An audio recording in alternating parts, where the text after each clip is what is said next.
Bueno, Guillermo, antes que nada agradecerle por atendernos y preguntarle primero cómo vive usted esta situación tan rara, ¿no? En medio de una pandemia. Mire, la situación es, como usted la señala, absolutamente singular.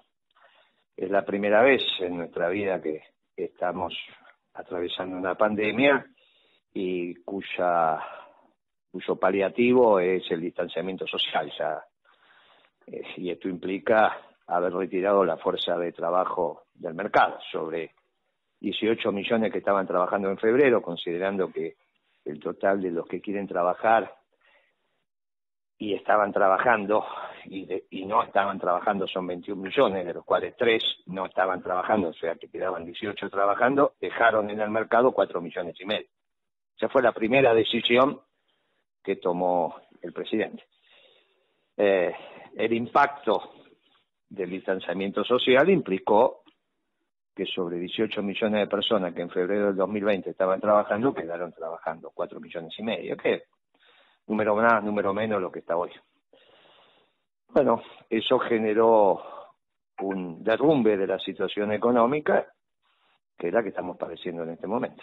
Bueno, eso aceleró el cambio de ciclo, el ciclo especulativo rentístico se terminó, y ahora viene un ciclo de producción y trabajo. Hablando de producción y de trabajo, en ese plano la Argentina tal vez tenga una ventaja respecto a otros países que por ahí dedican más al servicio o con el turismo interno incluso en la Argentina. Mire, siempre que la Argentina tuvo un modelo de producción y trabajo le fue bien. Ahora le va a ir bien. La pregunta es si es para todos los argentinos o para una mayoría de los argentinos, pero no para todos. Y eso es lo que está en discusión ahora. Uh-huh. Obviamente el presidente también está debatiendo eso. Uh-huh. Sentó a su derecha al presidente de la sociedad rural, un hecho muy extraño, muy extraño. Usted piense que en la década ganada ni siquiera iban a los actos de la rural en la exposición que se inaugura en mitad de año.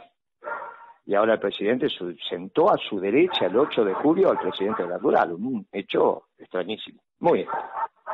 Pero bueno, el presidente está debatiendo si es el que va a conducir el ciclo de producción y trabajo, o bueno, también está Massa esperando y deseando también, entiendo yo, ser él, y por eso esas reuniones que arma. Y del otro lado está el peronismo, tratando de hacer un modelo económico que contenga a todos los argentinos. Al 100% de los argentinos, no al 75% de los argentinos.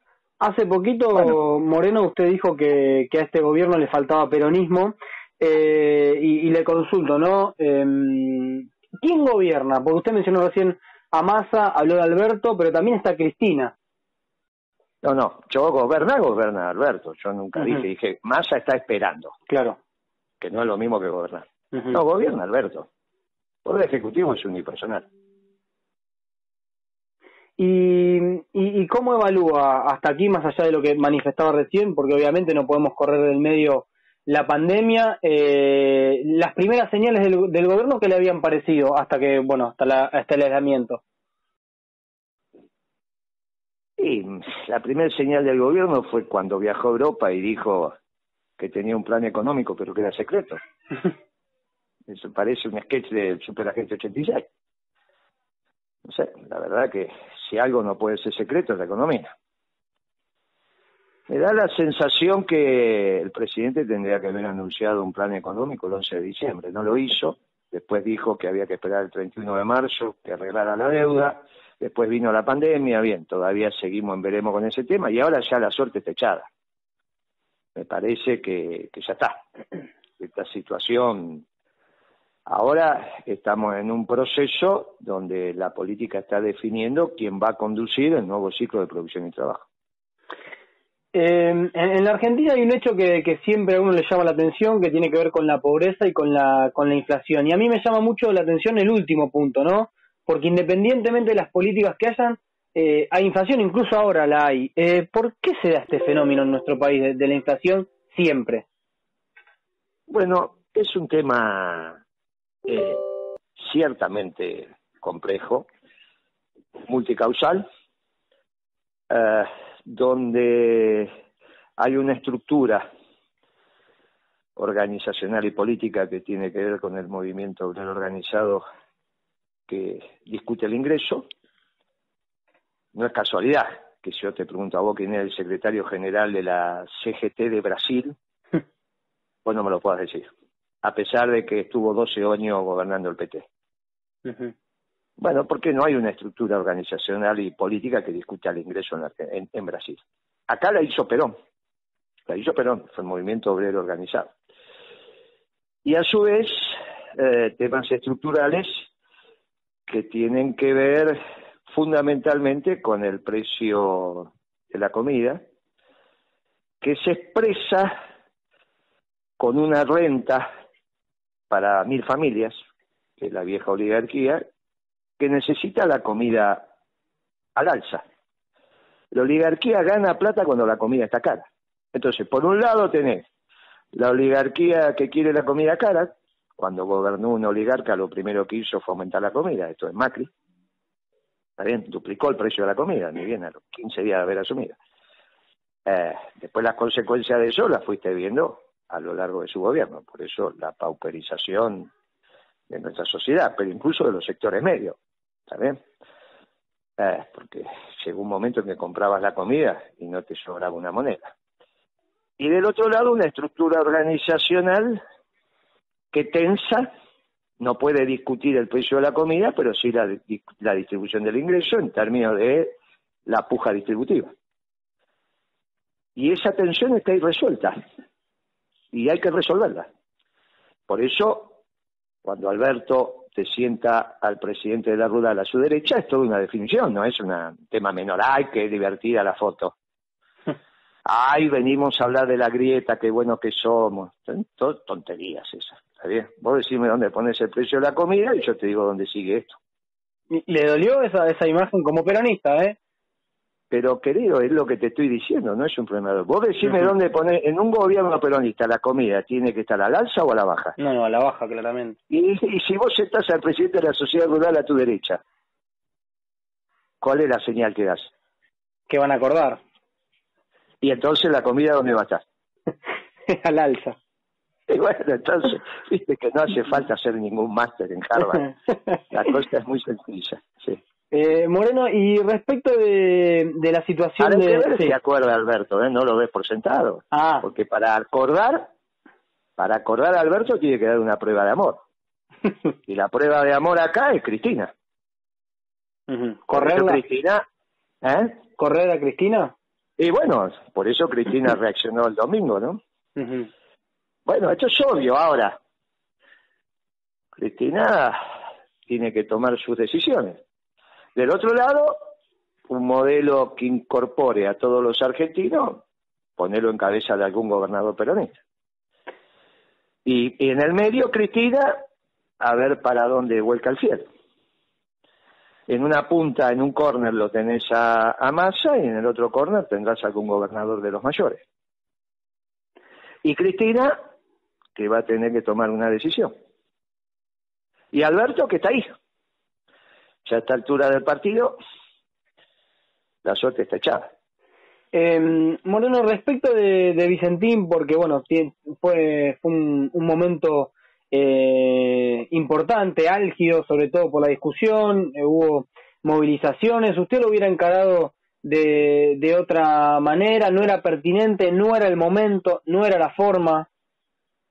Bueno, se metieron en camisa 11 varas. Ya ayer el presidente hizo una declaración que me parece que quedó claro, ¿no?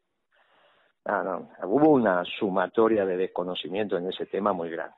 Pero bueno, ya está, es un tema que tienen que dejar en manos del juez y es un tema desgraciado del presidente que no tomó envergadura de lo que estaba haciendo. No la expropiación, él si quiere expropiar, dice yo. Ayer todavía dijo cosas más tremendas. Digo, bueno, si yo fuera a expropiar, voy a expropiar una cerealera exitosa, no voy a expropiar una que está en quiebra, ¿no? Una cosa tremenda. Vos imaginate Don Cargill cuando escuche esa declaración. En Estados Unidos. Le llega y dice, ¿qué dijo el presidente argentino? Que él hubiese expropiado Cargill. No, una serialidad de éxito. Y se queda rascando la cabeza Don Cartil, que existe, ¿eh? Ojo, Claro. Don Cartil existe. No es que no existe, ¿eh? Es una familia. El tipo le llega el recorte del diario y dice, no entiendo lo que dice este hombre. Sí, bueno, se asusta cuando lo ve. Por eso es preferible que Alberto se olvide de este tema y deje de... Porque en realidad cada vez se entierra más con estas declaraciones. Pero bueno, ya está. No, casi que es una anécdota. Marca una situación, pero bueno, ya está. Déjenlo ahí en manos del juez y se acabó la historia. Uno ve en esa imagen que pareciera un gesto, la que mencionaba hace un rato, pero le pregunto sobre la política en general. ¿Hacen falta más gestos por parte de la política? Sobre todo en esta situación, se habló del impuesto a las grandes riquezas, no prosperó, o por lo menos no parece haber un avance. ¿Sabés qué pasa? Esto ya está terminado. Capaz que no sé claro, pero bueno, no sé qué palabra utilizar. Ya está, no tiene curso. Esto ya está. Este ciclo se terminó. Este ciclo está terminado. Entonces todo lo que podamos hablar alrededor de un ciclo terminado, y vete, que está terminado. ¿Está bien? Yo entiendo que se te complica qué preguntas haces cuando alguien te dice, mira, esto está terminado. Claro.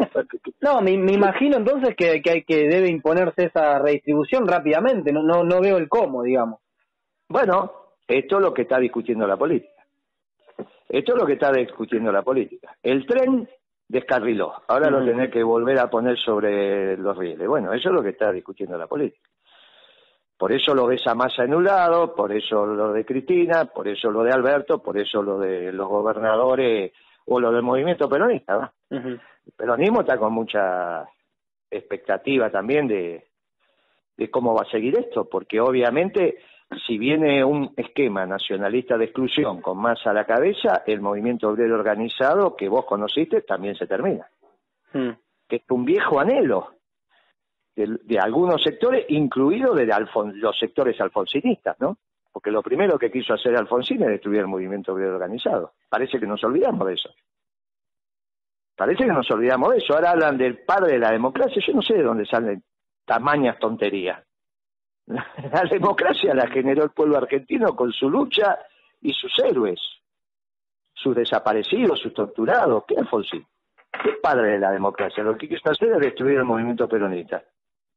No nos olvidamos que Alfonsín, que en el 85 salió con ese discurso del tercer movimiento histórico, con Moró a la cabeza. Este Moró que está ahora era el que con Santoro era un niño, obviamente, no existía, pero la misma lógica, querían destruir el movimiento peronista, tercer movimiento histórico.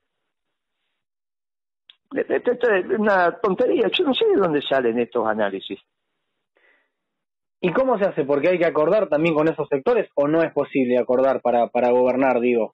Hoy pasa, ¿no? Dentro de la amplitud del peronismo, esos nombres están. Y lo que tenés, pero obviamente que un frente electoral, estamos hablando de las discusiones profundas. Estamos hablando para dónde de modelo. Esto se vuelve a resolver al interior del peronismo, como en el 2003. En el 2003 vos tuviste 3 fórmulas dentro del peronismo. Una te podía gustar más, otra menos, bueno. Salió segundo Kirchner, que es donde militábamos nosotros, y después se corrió Menem y Kirchner fue presidente. Con el 22% de los votos. Algunos dicen, Moreno, que fue una gran interna peronista. Claro, por eso es lo que te estoy diciendo. Bien. Desde la interna del peronismo se resolvió la externa. Ahora va a pasar lo mismo. Obviamente que los demás sectores acompañan y obviamente que merecen su lugar. Pero esto se resuelve al interior del peronismo. Por eso la posición de Cristina es una posición importante. En tanto y en cuanto ella puede volcar el fiel de la balanza entre Massa, que está en un córner, y el peronismo que está en el otro. ¿Cuál fue el último gobierno peronista? Peronista, como usted describe. El ciclo último fue un gobierno peronista, no tengas ninguna duda. Empezó Waldi y terminó Cristina. ¿Quién duda de eso? De principio a fin, digamos.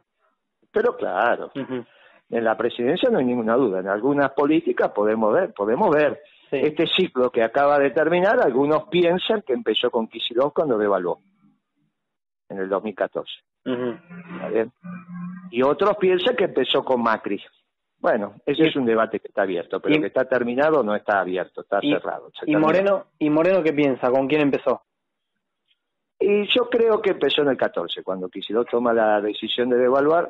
Uno le dijo, mirá, no hagas esto, pero bueno, él era ministro, tenía derecho a hacerlo y lo hizo.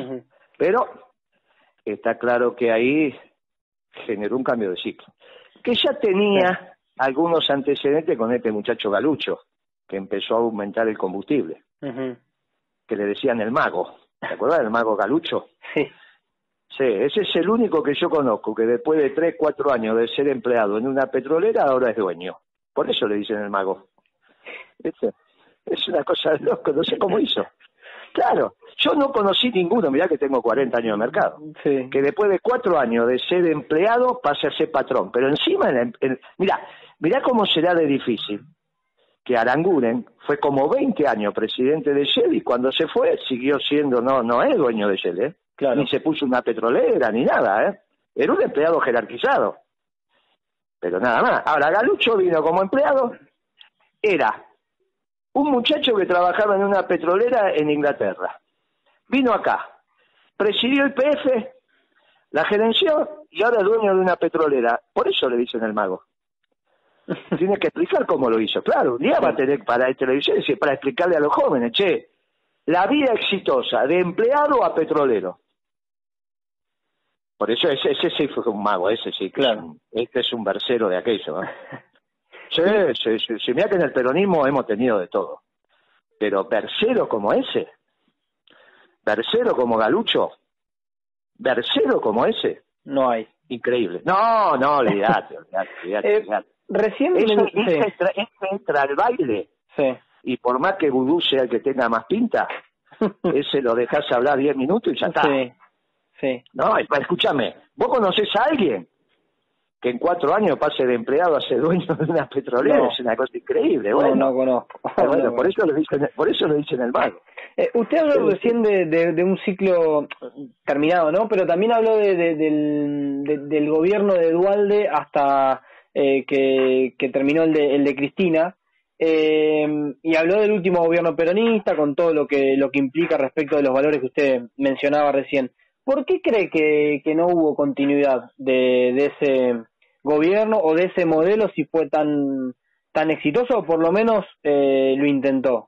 Se había completado para allá, para el 12. Es buena tu pregunta. El modelo se había completado y había que haber hecho un giro hacia un modelo nacional y popular, pero con orientación a la producción. Se había completado. Los modelos se pueden completar o agotar. Ese se había completado. El vaso se había llenado. En este caso, y había que hacer crecer el vaso, con lo cual lo que tenías que hacer era orientar el esquema a la producción. Se discutió en el gobierno, discutió, bueno, Cristina tomó otra decisión, pero se discutió, no es que no se discutió. No es que no éramos conscientes de lo que estábamos atravesando. Incluido Cristina, Y bueno, terminó, pero terminó ese ciclo, decía agotado o completado. Se completó ese ciclo. Ahora, un ciclo que parecía agotado termina siendo el que gobernó en la era de Macri. No, ahí es el nuevo ciclo. Pero digo, teníamos antecedentes, digamos, de no ir muy bien con algunas políticas similares. Sí, bueno, todavía hay que preguntar a Kicillof por qué devaluó, si sabe que no era la solución. ¿Por qué arregló con el Club de París? ¿Por qué arregló lo de Repsol de esa manera, que son entre capital e intereses son como 8.000 millones de dólares? Sí. Las negociaciones ya las había empezado con los fondos buitres. Digamos, el hacerte amigo de los mercados empezó con Kicillof, me da la sensación, ¿no? Lo menciona bastante a Kicillof, que hoy gobierna la provincia, y se los... No lo menciono bastante, simplemente que fue el inicio del ciclo. No, entiendo, no hablaba, no valoraba, digamos, las menciones, sino que había mencionado en el ciclo y demás. ¿Cree que aprendió? Kicillof hoy es gobernador, Cristina se ha manifestado bastante cerca. Yo creo que no se puede evaluar la gestión de Kicillof. ¿Qué puede hacer un gobernador hoy en tamaña situación? Hoy se está evaluando la gestión de Alberto, camisa todo. Sí. Es como vos me digas, mirá, evaluar la gestión de Suárez, el radical allá en Mendoza. ¿Qué vas a evaluar? No se puede. No se puede. Lo mismo le pasa a Kicillof. ¿Qué vas a evaluar? Si hace mejor esto, mejor aquello. ¿Qué vas a evaluar? Hoy está él en el marco de este baile que definió Alberto. ¿Y baila esa música o no baila? Punto. ¿Viste?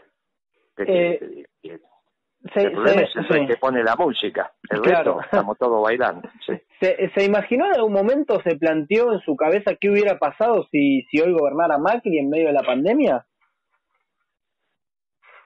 Mira, en realidad, ¿qué me querés preguntar vos? ¿Que Macri hubiese tomado? ¿Cuál es la diferencia de las decisiones que hubiese tomado Macri o Alberto? ¿Qué me querés preguntar? ¿Cuál sería la diferencia? No, en realidad, esto se lo preguntamos a Duhalde en su momento también, en el sentido que, incluso a Daniel Arroyo, al ministro de Desarrollo Social, en el sentido que por ahí no se toma dimensión de haber continuado con las políticas que llevaba adelante el macrismo, sin saber, lógicamente, que iba a ocurrir una pandemia. Digo, si hubiese pasado eso, el destino de la Argentina tal vez no era el mejor, digamos. Pero ¿cuál es qué cambio? Sacar la pandemia, ¿qué cambio de política hubo? No, prácticamente yo te estoy hablando de, y entonces yo te estoy hablando de un ciclo que involucra el gobierno de Macri y el de Alberto. En todo caso, también los 2 años de Kicillof.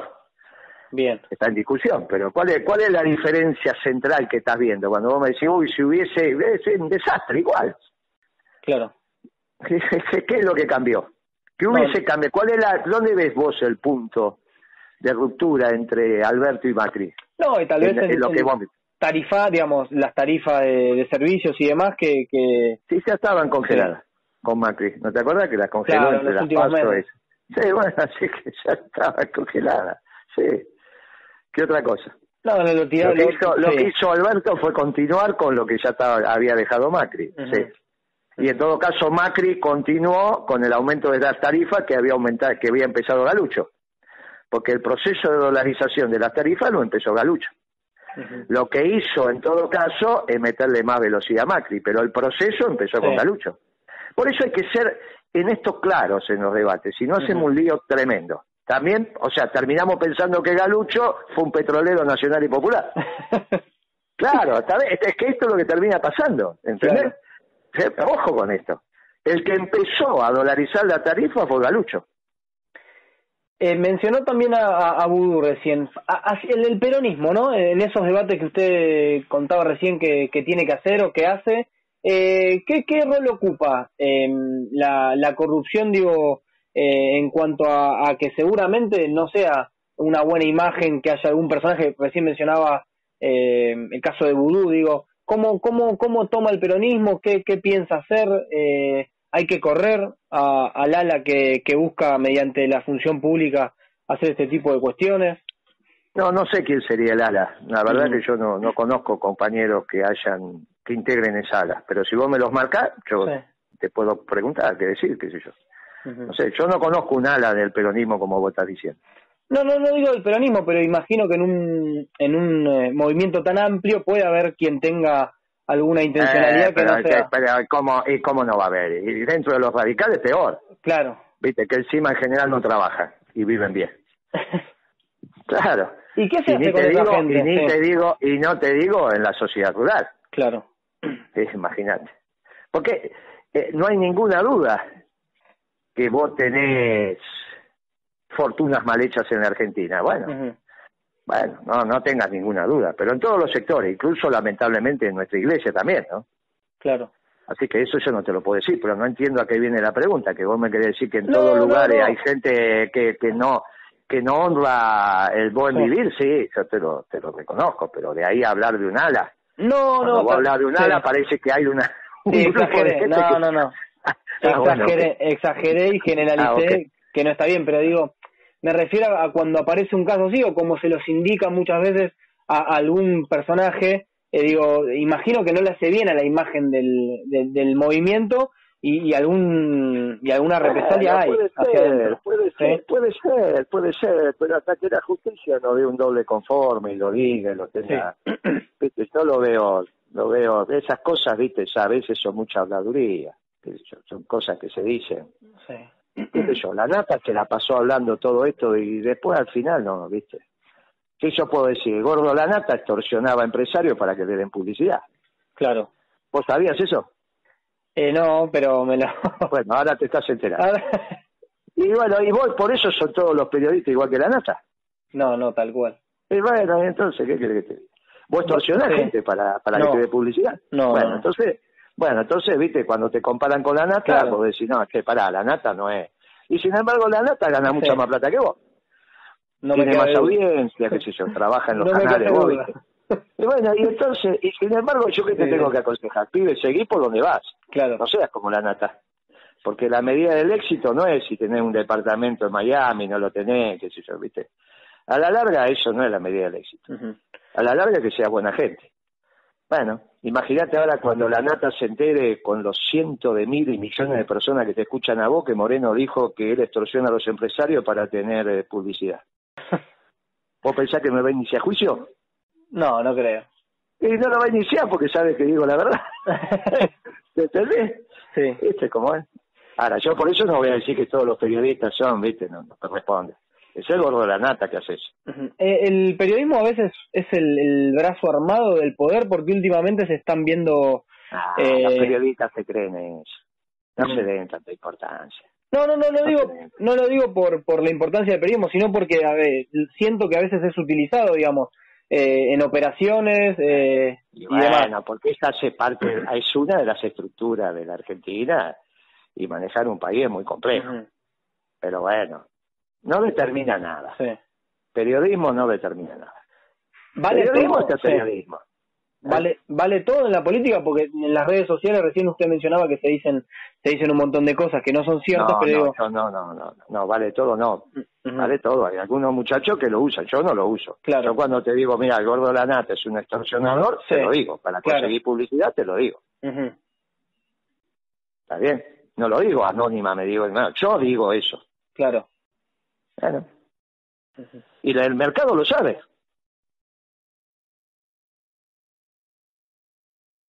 El mercado lo sabe.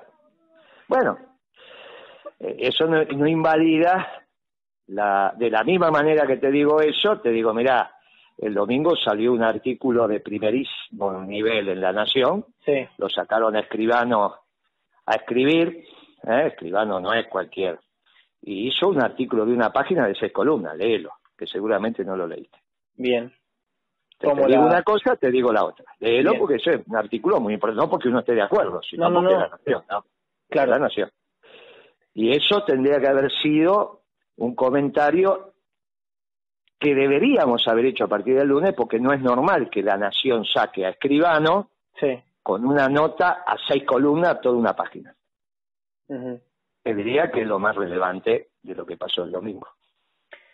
Porque va indicando esto que estamos hablando, que un ciclo terminó y otro empieza. Y La Nación fija posición. Uh-huh. Y fija posición a partir de Escribano, no de cualquiera. No de Morales Solá, no, de Escribano. Uh-huh. ¿Está bien? Cuando lo sacan de Escribano a la cancha es para decir las cosas que ellos quieren decir. Le quiero agradecer por estos minutos y quiero hacerle las últimas 2 preguntas. Una tiene que ver con qué cuadro o qué opositor le parece un buen cuadro político, si es que lo hay, y si ve un segundo mandato de Alberto Fernández. Me fui muy para adelante, pero bueno. Bueno, la segunda dejada, te la contesto. De la primera, vos sabés que creo que no les quedan tanto, pero el mejor cuadro que ellos tienen no es un cuadro en términos, es un gran cuadro político, pero no es un tipo que discuta elecciones, que es el Cotino Siglia. Uh-huh. ¿Está bien? Me parece que ahí tenés un tipo que comprende, y en su equipo, que comprende lo que pasa en la Argentina y en el mundo. Pero bueno, no es un hombre de elección, digamos. Claro. Pero vos me preguntaste cuadro político. Uh-huh. Hace poquito el macrismo para las elecciones se llevó a Pichetto. ¿Usted, Moreno, se llevaría a alguien, tendría algún refuerzo de quien hoy es la oposición para gobernar? No, pero Pichetto es un cuadro del peronismo, no es que se llevó, un cuadro del peronismo. O sea, sigue manteniendo Pero no hay ninguna duda que ¿cómo? Y cuando Massa en el 2013 ganó las elecciones, ¿qué pasa? ¿Ahora dónde está? Es una cosa disparatada. Pero bueno, sí, pero vos me hablaste de la oposición por fuera del peronismo, ¿entendés? Claro. Por eso te puse en radical, sí, claro. Bien. No hay duda. Pichetto es jugador, no hay ninguna duda de eso, el rol de Pichetto. Uh-huh. Y en este debate que estamos teniendo, naturalmente, también. Mirá, cuando yo dije hace muchos años atrás, pero mucho, ¿te acordás que dije que la fórmula era Cristina, Pichetto, Pichetto, Cristina? Sí. Viste que tan lejos no estuve, los dos fueron vicepresidentes. Ah, es verdad. Lamentablemente en fórmulas distintas. Pero el que estaba mejor de salud tendría que haber encabezado. Y yo te digo que hoy estaríamos hablando de otra Argentina. Uh-huh. Estaríamos hablando de otra Argentina. Por eso hay que reflexionar en profundidad las cosas. Hay que reflexionarlas en profundidad. Y no hay que adjetivar tanto sobre compañeros que han demostrado a través de su trayectoria lealtades a la causa. Moreno. Lo que no hicieron con debido, que fue defenderlo, en el Senado nunca le entregaron a Cristina. Uh-huh. Y eso en el peronismo hay que valorarlo, uh-huh, porque hace a los principios y valores. Bien. Muy bien. Le agradezco muchísimo, ha sido un placer. Chao, querido.